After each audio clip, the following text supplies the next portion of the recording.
ರಾಕ್ಷಸಿ ಮತ್ತೆ ಬೆಳಿಗ್ಗೆ ರತ್ನನಾರಿಯ ಕತ್ತರಿಸಿ ಮರಕ್ಕೆ ಕಟ್ಟಿ ಬೇಟೆಗೆ ಹೋಗುತ್ತೆ. ನಂತರ ಬಂಟಯ್ಯ ಬಂದು ಮುಂಡ ಮತ್ತು ತಲೆನ ತಂದು ಸೇರಿಸಿ ಮರ್ಜೊಳ್ಳಿ ಕಡ್ಡಿ ತೆಕೊಂಡು ಜೀವ ಮಾಡ್ತಾನೆ. ರತ್ನನಾರಿ ಅಡಿಗೆ ಮಾಡಿ ಇಬ್ರೂ ಊಟ ಮಾಡ್ತಾರೆ. ಆ ರಾಕ್ಷಸಿ ಏನಂತು? ಅವಳ ಜೀವದ ಗುಟುಕು ಒಂದು ಬಾವಿ, 12 ಆಳುದ್ದ ನೀರು, ತಗಿಸಿ 3 ಸಾಲು ಮಡಿಕೆ. ಅದರಲ್ಲಿ ಮಧ್ಯ ಸಾಲಿನ ಮಡಿಕೆಯಲ್ಲಿ 1 ಮಡಿಕೆ ಇರುಕಿ, ಇನ್ನೊಂದು ಮಡಿಕೆಯಲ್ಲಿ 1 ಪೆಟ್ಟಿಗೆ. ಆ ಪೆಟ್ಟಿಗೆಯೊಳಗೆ ಮುಳ್ಳು ಪಂಜರ ಮುಚ್ಚಿರೋ ಗಿಳಿ ಇದ್ದದಂತೆ. ಅದು ಸತ್ರೆ ರಾಕ್ಷಸಿಯ ಸಾವು. ಇಷ್ಟೇ ತಾನೆ?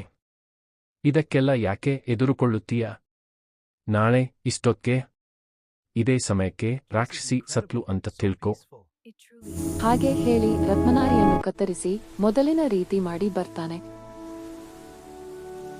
ಬಂಟಯ್ಯ ನೇರ ಬಂದು ಬಾವಿ ಹತ್ರ ಹೋಯ್ತಾನೆ. ಅಲ್ಲಿ ಮಡಿಕೆ ಕಾಣ್ತದೆ. ಮಧ್ಯ ಸಾಲು ಮಡಿಕೆ ಇಳಿಕಿ ಒಳಗಡೆ ಬಗ್ಗಿ ನೋಡ್ತಾನೆ. 1 ಪೆಟ್ಟಿಗೆಯನ್ನು ತಕೊಂಡು ಅದೇ ಮರದ ಹತ್ತಿರ ಬಂದು ತರಗಿನ ಗುಡ್ಡೆ ಒಳಗೆ ಮಡಿಕೋತಾನೆ.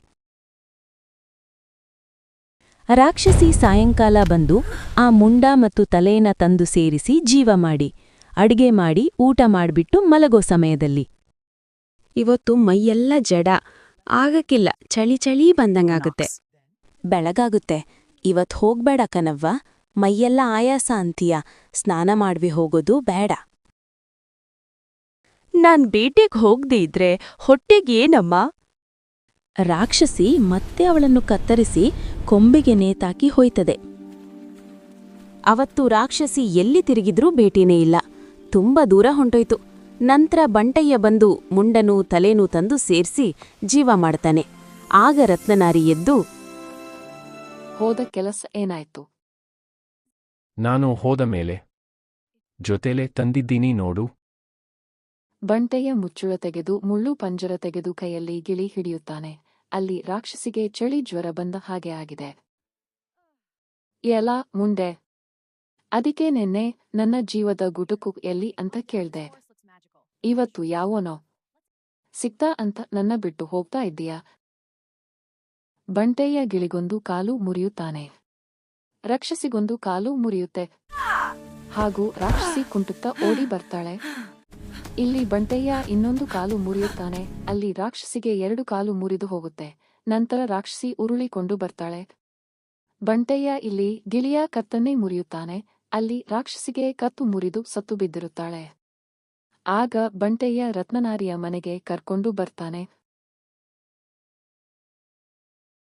ಅಜಾಮಿಗೆ ಒಂದು ರತ್ನದ ಕಲ್ಲು ಕೊಟ್ಟು ಶೇವಿಂಗ್ ಮಾಡಿಸ್ಕೊಳ್ಳುತ್ತಾನೆ.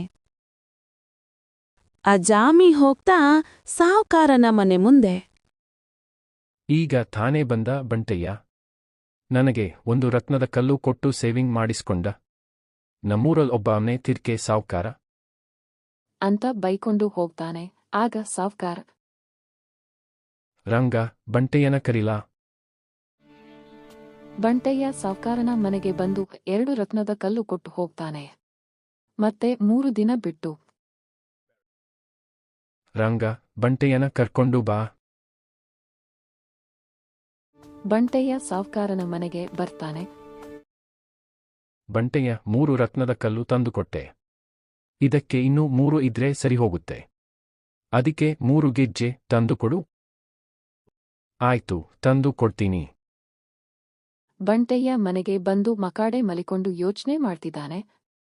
ಎದ್ದೇಳಿ, ಯಾಕಿಂಗ್ ಮಲಗಿದ್ದೀರಾ? ಯಾಕೆ ಮಲಗಿದ್ದೀರಿ? ಎಣ್ಣೆ ನೀರು ಕಾದಿದೆ, ಸ್ನಾನ ಮಾಡಿ ಊಟಕ್ಕೆ ಬನ್ನಿ.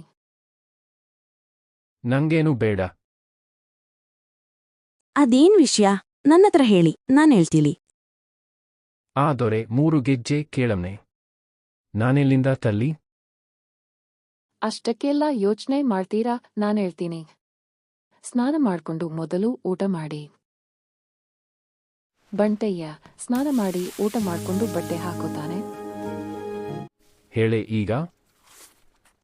ನನ್ನ ತಂಗಿ ಗೆಜ್ಮಾವತಿ